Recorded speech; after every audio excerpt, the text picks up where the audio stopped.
Hello, friends. This is Dave Hurwitz, executive editor at ClassicsToday.com, here with the best recordings of Monteverdi's Vespers of 1610. Now, I've wanted to talk about the Vespers for a very long time, and I've sort of been accumulating recordings, looking to see what's available. It's actually quite a problem because there are many fine performances of the Vespers in different ways, but some of the most well-known ones, for example, William Christie or René Jacob, you won't find them. They aren't available. Early music collections like this, however beautiful they are and however well performed they are, tend to come and go in the catalog for the very simple reason that the audience for them is extremely small. It's that simple. You're not talking about like B minor mass crowds here, or even something remotely close to that, Vivaldi Gloria crowds. This is not the pop side of Baroque sacred music. But the fact of the matter is that Monteverdi's Vespers is the largest and I think most powerful and totally sublime collection of sacred choral music before Bach's B minor Mass. It's an extraordinary collection of hymns and instrumental vocal pieces designed for the Vesper service. No one knows exactly how they were performed. No one knows exactly what they may have sounded like. The scoring is somewhat flexible, as Monteverdi left it, and so every performance invites the conductor or leader or director to realize the work in their own way. And that means that the range of interpretation from one performance to the next is huge. Absolutely huge. And so in talking about these different recordings, I've sort of divided them into two big categories. The original Vespers collection of 1610 contains all of the psalm and other settings that Monteverdi made for the service, plus two complete settings of the Magnificat, one in 7 parts with instruments and one in 6 parts for voices and organ. And there's also a mass written in the old style, as Monteverdi would have called it, the prima practica, called the Missa in illo tempore, which is usually not included in performance of the Vespers because it's an independent work, but it's nice to have it when you can. And so in considering all of these performances, things we need to take into account are which or both Magnificats do you get? And most importantly, do the performers include Gregorian chant or plain chant between the individual numbers that Monteverdi wrote? I do not like chant within the Vespers. When I want to hear the Monteverdi Vespers, I want to hear the bits by Monteverdi because Monteverdi was a genius and I want to hear everything that he wrote for the Vespers service. I like to hear as much music as possible, including both Magnificats, and I have absolutely no interest in Gregorian chant. It's not terrible if it's kept to a minimum. Sometimes, though, you have very distracting things done, like, weird changes in acoustic because, the chant people are way off in the distance somewhere, so they sound more chant-like. It somehow sounds more spiritual the further away from you it is. Actually, I don't think you can get far enough away from it most of the time, but there you are. And then you have the actual pieces. And because the forces vary so much, you can have it performed by soloists with larger choir, or simply by all soloists, as Andrew Parrott was wont to do, I think usually most unfortunately. And these kinds of things really determine your response to the piece. Again, I am not a fan, and you will all know this if you've heard these videos, of Baroque performances that minimize the forces used, because possibly that may have been the case in Monteverdi's day, or it can be done that way. So why not? I think playing this music in a diminutive way with minimal forces is purely an economic consideration. It's almost never an aesthetic consideration because I know of no composer in the history of humanity who did not want as many people as he could get or as he could afford to do a large work that's written for chorus and solo singers and a wide range of instruments. I mean, there's just no question about it. It's like the wacky B minor mass people with the 1-2 apart nonsense. It may be interesting to hear as an alternative, and it's really only possible in a recording situation where you can artificially gimmick up the balances, you know what I mean? But the fact of the matter is, it's all about money. And I don't believe in a recording situation we should have to worry about money. We should only hear the most ideal possible representation of the work in question. And that's what I am paying for. For my money, and I also believe for your money, you should demand the most extravagant possible presentation. The one that gives you the most options, the most color, the most musical variety, the most zest for life. And so that also is a major consideration. And this is a large work. It lasts over 90 minutes, depending on what's in it. It could be almost 2 hours if you do everything. You do not want monochrome.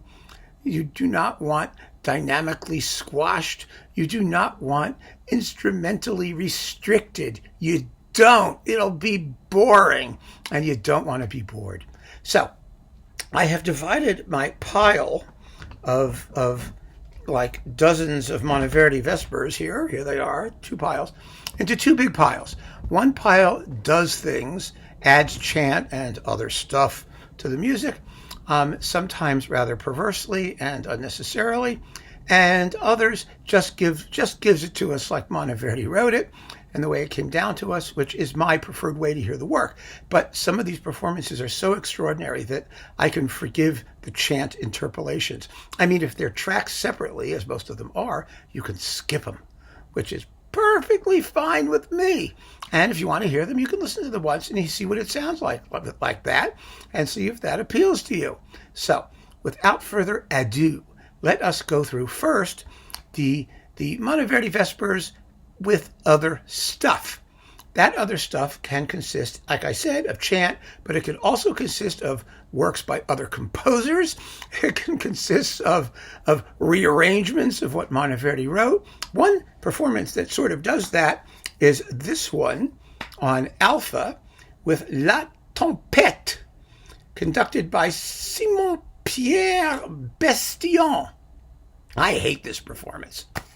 I think it's awful. This is a recreation of Mr. Bestillon's personal view of the work. It involves interpolations of various kinds, repetitions of some pieces, condensation of others, rescoring, a lot of intervention. And I have no interest in this guy's view of Monteverdi's Vespers. So, sorry, Mr. Bestillon, you're not in contention. Forget about him. Next, what do we have here? Oh, these are 2 of what I call the awful English tradition of playing this stuff. Now, there's some great stuff in the English tradition, too. Don't get me wrong. But there is also a sort of second class, in my view, English tradition of this stuff. And here are 2, Paul McCreesh and Philip Pickett. They might disagree. I don't know. I just think that these guys have an anemic sound and a really unpleasant vocal tone for some of their soloists. I mean, I know. Back in Monteverdi's day, it must have been a freak show performing this stuff. You would have had little pimply little boys whose voices were changing, and castrati whose testicles were missing, and whoever else was a chorister in San Marco in Venice or wherever this was written for. And the fact of the matter is, I mean, you had the guy with scrofula and the one with a goiter and the people with plague. It sort of looks like the cast of The Name of the Rose, you know, just all kinds of horrible congenital birth defects and hair lips and things. And they're all sitting around singing like going to the freak show at the circus. And they're all doing this music. And God knows it must have sounded just horrible. Absolutely horrible. But that is no excuse to reproduce it today. So I find things like the male altos and some of the unblended voices and things here just very, very unappealing, and also very sort of high-pitched and screechy. Even when the pitch is lower, I don't know. I don't get it. I don't like either of these versions terribly much. So this is the new London Consort with Philip Pickett, and the Gabrielli Consort with Macreish, who's Paul Macreish, whose work I generally find just detestable. I have no patience for them. Why even waste your time? So, the first recording of this was on Teldec, or one of the first major recordings with Jürgen Jürgens. And I always enjoyed his work. He did that great early recording of Orfeo for Archive. And on Telefunken, he did the Monteverdi Vespers. I have been dying to see if that recording would be available again in an easy singleton release, not a huge box, or not, all of the early music recorded since the dawn of time sort of collection, which isn't very helpful, and it's just not around. It just isn't available. Maybe one of you have a source for it, but I couldn't find it anywhere, and I really, really looked, as I did for, like I said, Christie, who I like, and Jacob, who's interesting. I couldn't find that stuff. So I'm not going to worry about it. We have a dozen other ones. But also on Telefunken, back in the day, now Warner, was Harnoncourt. Now, Harnoncourt, you know Harnoncourt, right? It's going to be a production. It's going to be interesting. And this is interesting and dramatic. It has some wonderful singers. I mean, you've got Margaret Marshall, Felicity Palmer, Philip Langridge, Kurt Equiluz, Thomas Hampson. I mean, what's not to love, right? Fine singers. His usual Harnoncourty people, Consensus Musicus Wien, the Arnold Schoenberg Choir, and it's a very dynamic and dramatic version. It has a lot of other stuff in it, some of which I like, some of which I don't.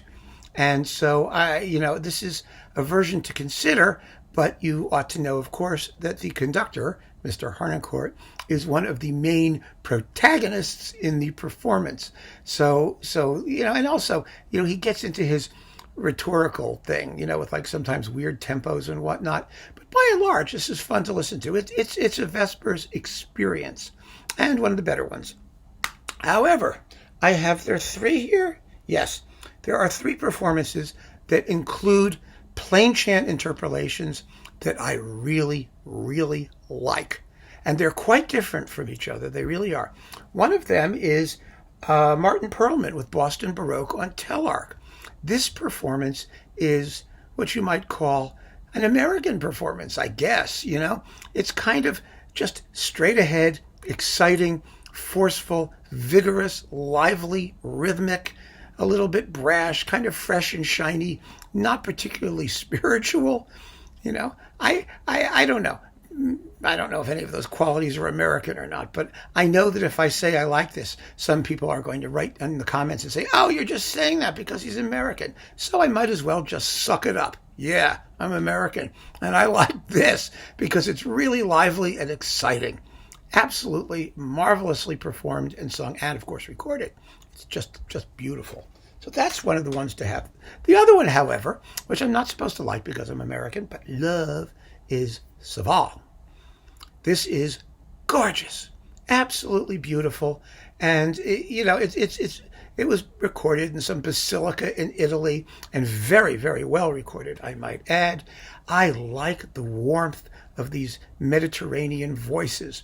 It's not like the English voices. They also don't always blend too well, and some of them sound a little bit strange now and again, but there's a warmth to the singing. Whereas in the English recordings, I find the unblended voices are usually unblended but cold and unappealing. Here they're kind of characterful, and I think they give the music a certain humanity that's very, very affecting, very beautiful, and very idiomatic. You're talking about authenticity, right? This is one of the best things that Saval did. I really believe in these large sacred collection things. And it's a beautiful, beautiful performance, which happily is still around. So this one is definitely worth considering, and I think that you should put it on your possible list. However, my favorite version of all of them that includes some chant stuff is the first Herrewege. on Harmonia Mundi. This was recently re-released at budget price or mid-price or something. It was re-released. It doesn't look like this anymore. It's in one of those little cardboard things. This is just, I think, the most beautiful, the most beautifully sung of all of the recordings of the Monteverdi Vespers, especially the Laudate Pueri. Laudate Pueri Dominum. Oh, God, it's gorgeous. Absolutely gorgeous, but not lacking in energy. Lauda Jerusalem has enough oomph to it, and the Sonata Sopra Sancta Maria is played gorgeously, and the Magnificat is beautiful. These all use, by the way, the seven-voice Magnificat. You know, one of the reasons that I object to these interpolations is that if you have fewer interpolations of foreign matter, you can use more Monteverdi. I would much rather have both Magnificats and even the Mass in Illo Tempore than have to deal with, you know, all of this chant and other miscellaneous material. Why not give us more Monteverdi? He's the guy we're buying the thing for, right? But this is a stunning performance, absolutely beautiful. Herweghe never made a better set of records. I just come back to this time and time again, and it is absolutely balm for the soul in troubled times. I guarantee it. Glorious performance. So that is the one. These are the ones with other stuff. Now, if we're going to consider just the Vespers as Monteverdi wrote it, which has, let me see, how many movements does this thing have here? It's like one. I'll leave the opening. They've got 1, 2, 3, 4, 5, 6, 7, 8, 9, 10, 11, 12. Yes, it's a dozen separate pieces of various kinds. I have, first of all, one I do not particularly care for, John Butt with, I'm told that Dunedin is not pronounced Dunedin or Dundin or Dunedin or Dunedin, or I don't give a damn what it is because I don't like it very much. This is on Lynn. John Butt is a wonderful Bach scholar and keyboard artist, but his performances of this music, especially his Baroque stuff on Lynn, tends to be of the obsessively small-scale variety. If he could get away with doing it with 3 amoebae and 2 bacteria, he would do it that way. It's all just underplayed, undercharacterized, anemic sounding. I mean, the singing as such is quite good. The playing is quite good. The recording is beautiful. But boy, this bores the crap out of me. It really does. So I don't go for John Butt. But it does have just the part that Monteverdi wrote. Similar, but more enjoyable, is this thing with L'Arpeggiata under Christina Pluhar on Erato. This is a very good sort of smaller version Vespers. It's very decent, and it's all on one disc because it's just all the stuff Monteverdi wrote, including the 7-voice Magnificat at the end, and you're in business. You're in business. It's all on one disc. That's a good deal. It's really a very good deal, and it's an enjoyable performance. Again, I tend to prefer the continental approach to Monteverdi than the English approach, with one big exception that we come to now, and that is Gardner, John Elliott Gardner, who has recorded this a couple of times with a DVD and with I don't know, 2 or 3 times. I don't know how many he did, but this was his first one, this one on Decca. Remember, he's got the Monteverdi Choir and Orchestra named after Monteverdi, and he was the guy who sort of put the Vespers on the map as a major pinnacle of sacred music in the early Baroque period, and something that all of these early music ensembles and organizations should aspire to do. And his performances have held up really, really quite well. I mean, very well. This one on Decca is beautiful. It's well sung. It's well recorded. It has that freshness of a new discovery. Gardner does monkey around with the music somewhat, and so what? Not in a bad way. It's all for the purpose of creating a greater sense of color, of grandeur, of space, of expression. I think it's really, really good. I really do. And this later one on archive, in this particular hardcover version of it, It came in a 2 CD thing, and then there's this 2 CDs plus a DVD. This one gives you, first of all, the second Magnificat, which I think is just cool, because you get the second Magnificat, and you also get it all on a DVD, so you can watch them do it live. I have no desire to watch anybody do this stuff live. I have no desire to go to church. I don't care what they're singing when they go to church. I'm not going. So I would much rather just play the music and enjoy it for what it is. And it's really very, very beautiful. So either Gardner, you can't go wrong. You really can't. And thank God they're still available and they're reliable. And Gardner knows the work as well as any human being alive. And he deserves credit, I think, for making all of us aware of just what a masterpiece this stuff really is, and for playing it so well over such a long period of time. I would certainly rather listen to this than any of his Bach cantatas. That I can tell you for sure. However, my favorite version, my absolute favorite version of just the Monteverdi stuff, and this gives you, get this, all of the Vespers with both Magnificats and the Mass in Illo Tempore, the entire 1610 sacred music collection on 2 really well-packed CDs. Here it is, Robert King with the King's Consort on Hyperion. Fabulously well sung, joyous, bouncy, colorful, gorgeous, absolutely fabulous, glorious music to listen to, and everything that Monteverdi wrote. And that is, for me, so important, because I want the best value for my money. I want the maximal Monteverdi experience, and Robert King gives it to you. It is gloriously recorded, fabulously well played and sung. I just love this version.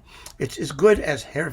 So, to conclude, if you're going to go for the Monteverdi Vespers, I would recommend getting at least Herr with the chant stuff and Robert King without the chant stuff and with everything that Monteverdi wrote. This gives you kind of the ultimate range in Monteverdi Vespersdom. And if you really love it and want to get more, then start considering the Gardners, Saval, Martin Perlman. You're going to be in great shape. You really are going to be in great shape, because 5 or 6 recordings of this stuff is really enough. It could be that one recording of it is really going to be enough. But one way or another, you really owe it to yourself to hear the Monteverdi Vespers. It is such a magnificent piece of vocal writing. I just can't even begin to describe how great this music is and how wonderful it is. It is one of the great recoveries of the period instrument movement, was bringing to life music like this. Just enormous masterpieces that we never would have heard otherwise, unless these people had really given some serious thought and research and study into how to perform them and how to bring them back from the dead. So keep on listening, folks. Grab your Monteverdi Vespers and enjoy. Take care.